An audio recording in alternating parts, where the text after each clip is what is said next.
Hello, BookTube. I saw a couple of weeks ago a video on Sarah's channel, The Bookish Knitter, about what's on her Kindle. Just a random inspection tour of her Kindle. I think the rules, such as they are, were show us the newest 5 things on your Kindle and the oldest 5 things on your Kindle. I think probably, I don't know where she got the idea, but I think probably the idea was that the oldest 5 things and the newest 5 things should all be things that you haven't read. And that's not going to be true with me. If I want to do something like this myself. I think it would be a lot of fun. But the oldest 5 things are going to be things that I've read. They'll still be on my Kindle, but I'm not going to keep things around for months and months and months without reading them. But this is recently, this whole concept of what I have on my Kindle. I'm using the Kindle app on my iPad Mini, but this whole concept has recently got a goose of gasoline for me because I asked a lot of you in the Steve stream whether or not you dealt with any of those free and cheap ebook gathering houses, really what you'd call them, aggregator sites or whatnot, where you sign up for something like Book Gorilla or BookBub or whatever, and you give them your email, and they send you daily emails of deals. Here's a book that's 99 cents. Here's a book, an ebook that's $1.99, or plenty that are free. And I had only dabbled with them in the past. I wasn't on any of those lists. And I want now to be on all of them. So if you know more of them, if you have a long list of those sort of things, send them to me. Absolutely. Don't worry that you might be sending me links or suggestions that I've already had. I will strain out the ones that are new to me. But I have not just been studying them. I have been studying them. Those daily emails have been utterly fascinating to me. I've been studying what they represent for someone who is not in my situation, someone who doesn't have access to a really good used bookstore and who isn't getting books in the mail free from publishers. If that weren't true for you, and that's probably not true for a lot of people, I'd say probably 75, 80% of avid book readers don't have a good used bookstore nearby and certainly don't get books from publishers. I've been studying these things in terms of what they represent for a reader like that. I am not going to pay any money. Every one of these things has $1.99, $1.99, $2.99 options, and I study what those are to see what's going out there. What do people have access to? $2 is not that much to pay for a book. I'm not going to do it. I'm not going to pay anything for an ebook. But it's fascinating for me to see what other people have access to. That is great. I don't know, if you signed up for 5 or 6 of these services, and you gave yourself a budget of $20 a month for ebooks, you could have a lot of books by the end of any month, and it just keeps happening. It just keeps going. And that's just the ones you have to pay for. Every one of these things comes also with free items, or almost every one of them does. There's one that doesn't. There's one that I've never seen a free item for. I keep meaning to block it as spam because I'm not going to go in and unsubscribe. I don't remember the name of it either. One of them is less satisfactory than the others. But it's not just that I've been studying them. I've also been taking advantage of them, because if I get an email from one of those things, here's your science fiction roundup from BookBub, or here are your romance roundups from Book Gorilla or whatever, I automatically download the free things. All of the free things. When I look at the Kindle app on my iPad, there's always half a dozen more books than there was last time, which is great. That is absolutely great. It gives me a really good chance to keep a thumb on the pulse of indie publishing. That's what all these things are. The ones that are free are never going to be mainstream published. They're always going to be indie published. Usually an enticement item, usually a first book in a series. Great. Fantastic. That's how I find indie authors that I'm really going to like. Indie authors that I will eventually buy a paperback from. And anyway, I saw that video a couple of weeks ago, and I've been mulling it over ever since. I want to go through that myself. So I'll show you a few of the books that I have recently got for my Kindle, and then a few of the books that are on the Kindle app from years ago. We're starting with this one. This is science fiction. This is the Blood Service Trilogy, Book 1, by Alan Ivers. This is called The Blood Service. Terrific sci-fi cover there. This takes place on a penal colony, or a distant colony planet that is suddenly under assault from gigantic alien creatures, mindless alien creatures that seem innumerable and almost indestructible. Certainly, there aren't enough soldiers guarding this outpost to defeat these things. So desperate measures are called for. And one of those is to start conscripting prisoners, including the main character of the series, who I gather from the description was wrongly imprisoned and has nothing but bitterness for the society that wrongly imprisoned him, and here he's being called on to help defend. I'm always up for military science fiction. We'll see how this goes. The author took the trouble to give the book a terrific cover, and this was free. I don't need any more inducement than that. Then we have a Regency Romance. This is an authoress and a Viscount. I think it's book 1 in the Mightier Than the Sword series. This is by Anne Hawthorne. Lovely cover there. And the premise of this thing is rather charming. The female lead is a best-selling novelist. And the male lead is a ne'er-do-well lord. And both of them, they don't know each other. But both of them, thanks to, on the one hand, family connections, and on the other hand, the success of her novels, which would never happen, but let it go, both are asked to court. She is asked to be a lady-in-waiting to Queen Caroline. And he is asked to be an equerry to the royal household. And they meet. I assume they meet in the royal household. So it's absolute opposites. She's the daughter of a working-class father. She has worked her way into her royal advancement. He's not either. I'm all for it. The premise sounds just great, so I'll definitely do it. Then we have another Regency Romance. This is by... this is book 1 of a series called Deception and Discipline, and the author is wanting me to believe that her name is Golden Angel. I don't believe that, but that probably just tells me that the author is a man in his 60s. This is a season for treason. And again, beautifully designed. It looks like a standard Regency Romance. The main character is the daughter of a royal spy master. And I'm sure that in the course of the book, she suspects the male lead of being a double agent, of being someone she needs to investigate. We shall see. I don't need much more than a premise for a Regency, especially if it's free. Then this next one, I don't recall that this was free. I might have sent this to myself, to my Kindle. I send almost all of my ebooks to the dedicated email address of my Kindle, because if I do that, it shows up on every Kindle app that I have, including on my actual Kindle. So I just do that as a matter of course. I don't even think about it. I just do that in batches. So that might be where this comes from, but this is due for a reread. This is The Voyage Out by Virginia Woolf. This is her debut novel from over 100 years ago. And the fun thing here is to spot all of the germs of the later genius that will flourish in her fiction. I think I've done that with Voyage Out way too many times, and I shouldn't do that. That's not fair to the book. So I'll give it a reread as a debut novel. Just give it that way. Then we have more science fiction. I think this is also book 1 in a series. Yeah, book 1 of The Fringe. This is by Tara Benner, and it's called Recon. And I think it's a science fiction romance, more or less, or a science fiction romance YA. This is in a post-apocalyptic Earth. There's been a full-scale nuclear exchange. The Earth is an irradiated cinder. Life is still possible in guarded subterranean human encampments, and there are all sorts of rungs of employment that you can have. And one rung of employment that's a little bit more interesting, maybe a little bit more lucrative, is Recon, where you go onto the surface and look around and see what you can find.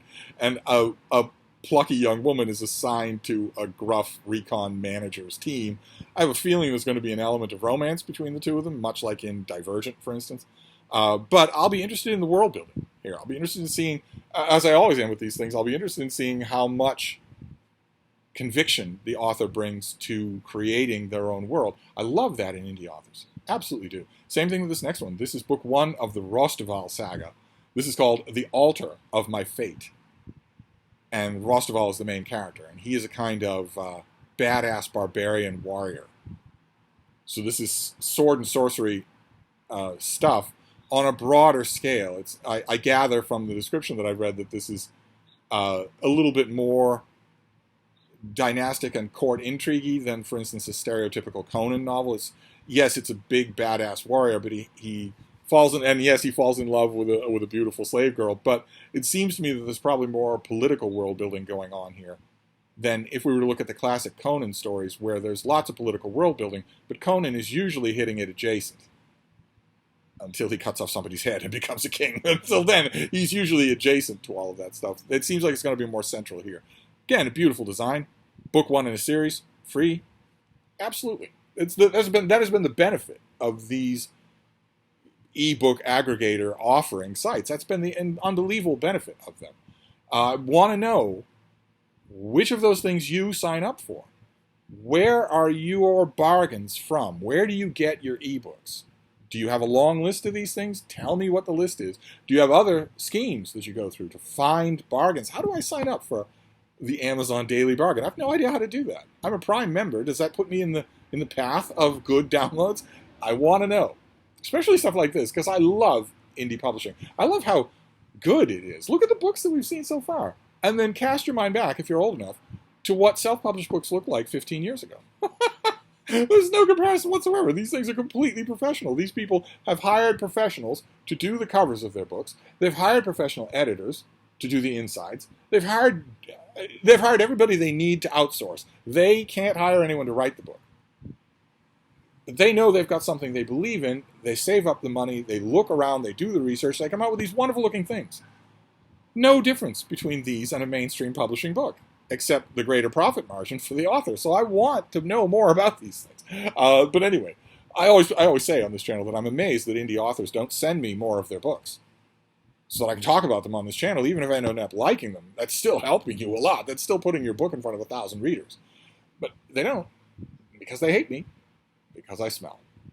But then we can look at older things on my Kindle. Almost all of which had good moments or were genuinely good. This first one is by J.P. Burton, and this is Barren. A science fiction story in which a colony ship is destined for, is heading for its destination with a full crew and a whole bunch of passengers, would-be settlers and whatnot, when they are diverted catastrophically and crash on a horrible world, a nightmare of a world.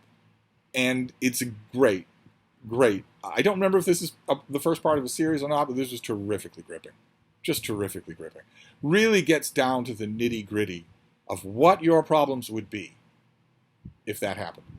So in order to do that, the author, J.P. Burton, is going to have to really figure out what is the technology on this colony ship. And then break some of it, and then repurpose the rest of it, and really think that out. I was gripped. That was a long time ago. I should probably give it a reread. Then we have something by Renee K. This is a gay novel. You got to have something for the gays. This is called Yes, Professor. I can't imagine what drew me to download this, but this is the story of a young man named Avery who has his preferences when it comes to the boudoir. We all have our preferences. We all have types. We all have tastes. There's nothing wrong with any of that beyond a certain point. And Avery has a taste for older, sexy men. He's not interested in the beautiful young twinks of the party circuit who are interested in him. And his neighbor is such an older, sexy man. The salt and pepper beard, the tweed, the whatnot.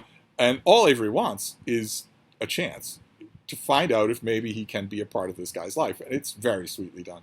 Very wonderfully done. The character of, there are a couple of supporting characters in here who are so affectionately drawn that they actually drew my attention away from the two main leads. Again, another perfect fodder for a reread. I really enjoyed it. Then this next one is very old. I read this on my Kindle right after I got my first iPad. So this is probably a 10-year-old book. Don't know if it's still in print. Don't know if it's still around. This is by Patrick McGee, and it has the absolute winner title of Norman's Conquest. Another one for the gays. This one about a photographer who gets drawn into both a plot. The plot involves the unsavory aspects of the photography world, and the plot is not. It's rather undercooked. But the relationship stuff is good here. The humor is well done. I think you can even tell from the cover design that this is a fairly early ebook. No idea what this author has done since. I should probably check because I'd love to read more. This was charming. I don't know if this was a debut or not, but I really liked it.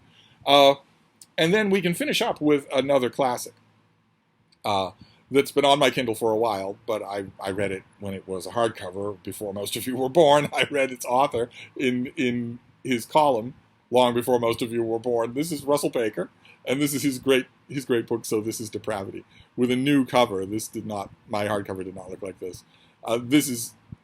Russell Baker is an old kind of voice. He's gone. The world that he wrote in, him and Mike Royko and a whole bunch of other people, the world of the celebrity columnist the columnist who speaks the zeitgeist, whether it's, Art Buchwald or Mark Royko or whatever, whoever it is, Elizabeth Drew, whoever it is, Irma Bombeck, even that era is gone because the era of everybody reading the same newspaper is also over. So a lot of the atmosphere in this book would be alien if you picked it up. Not the subject matter, although columnists, they get what's right in front of them. If you write a column, you have to be open to ideas all the time, everywhere. Something that passes your mind and seems trivial, you've got to change that instinct. Because you could get a column out of something trivial, and it might be a good column. Russell Baker won a couple of awards for columns that were germinated out of things that he ignored completely the first time around. And so every other columnist can tell you stories like that. It's a weird kind of writing, and it's definitely gone. Or in its desuetude, it's in its old age. But this was when it was in its heyday. This is just such a terrific book. Just such a terrific book. Unfortunately, a lot of the nation's biggest columnists had big release books like this. So at least something of what they used to do on a weekly or a daily basis lives. I don't remember why this thing is on here. I've had it on my Kindle for a long time. But there you go. That is what is on my Kindle. This is my Kindle Paperwhite, which I recently picked up again. It had been acting up on me and misbehaving. And I have 2 other Kindles and also 2 Kobos. So when it started misbehaving, I thought, well, who needs that? I just put it away and picked up another Kindle. And then I started reading on my iPad mini, which is perfect for me because something about the bright screen. I know it's probably not healthy for my eyes, but I just sort of ignored my e-readers for a long time. And then I was curious. I forget what it was. I think I saw a YouTube video. And I went over, I wondered if I can figure out what's wrong with the Paperwhite. Because the Paperwhite is actually my favorite Kindle e-reader. I wondered if I could figure out what was wrong with it. So I thought, well, I'll take it off the shelf here, and then I have to find the charging cord. This was a couple of days ago. I thought, I have to find the charging cord. And then I thought, no, it's an e-reader. So yes, I haven't used it for months, but that doesn't mean I have to find the charging cord. And I was right. I hit the power button. It still has 80% power. It's just sitting there on the shelf. It doesn't do anything. It's just e-ink. So it doesn't do anything. So it hasn't run out of power. It's not going to run out of power anytime soon. I have plenty of time to find the charging cord. So I recently picked this up again, and who knows? Maybe it will supplant the iPad mini. The 2 reasons why people tend not to read on their iPad that I've heard is one, that the iPad's blue light, the sort of LED screen, is harsh on their eyes, especially if they spend all day reading on a computer for work. And 2, that the iPad is full of distractions. That yes, you can read a book on the Kindle app on your iPad, but you're only one finger stroke away from yelling at somebody on Twitter, doom scrolling on Instagram, watching Asian porn on TikTok, whatever it is, whatever floats your boat. It's right there on the iPad. You're only one quick step away from doing that. And to that, I always say, well, you could exercise self-control. But this doesn't require self-control. Your e-reader doesn't require self-control. This Kindle, my earlier Kindles, my later Kindles, my Kobos, they all have a kind of beta web browser that theoretically makes it possible for you to go online, but you would never bother to do it. You would never do it. And also, as we've covered on this channel, when it comes to e-readers and publishers changing the content of what you've downloaded without your permission and without warning you, the solution to that is to put these things in airplane mode and never take them out of airplane mode. In which case, you definitely can't go browsing on the internet. These things are made to be distraction-free. In other words, they're meant to ape that aspect of a book, of a print and paper book. So who knows? But anyway, those are some books that are on my Kindle. I just thought it was too much fun not to do. Feel free to do this yourself and make a video about it. It doesn't have to be an actual Kindle. It can be whatever you use to read ebooks. But feel free to show me 10 or 11 things that are on your device. I would love to know about it and talk about them if you've read them. But anyway, I'm going to wrap this up. But I'll be back. Thank you, BookTube.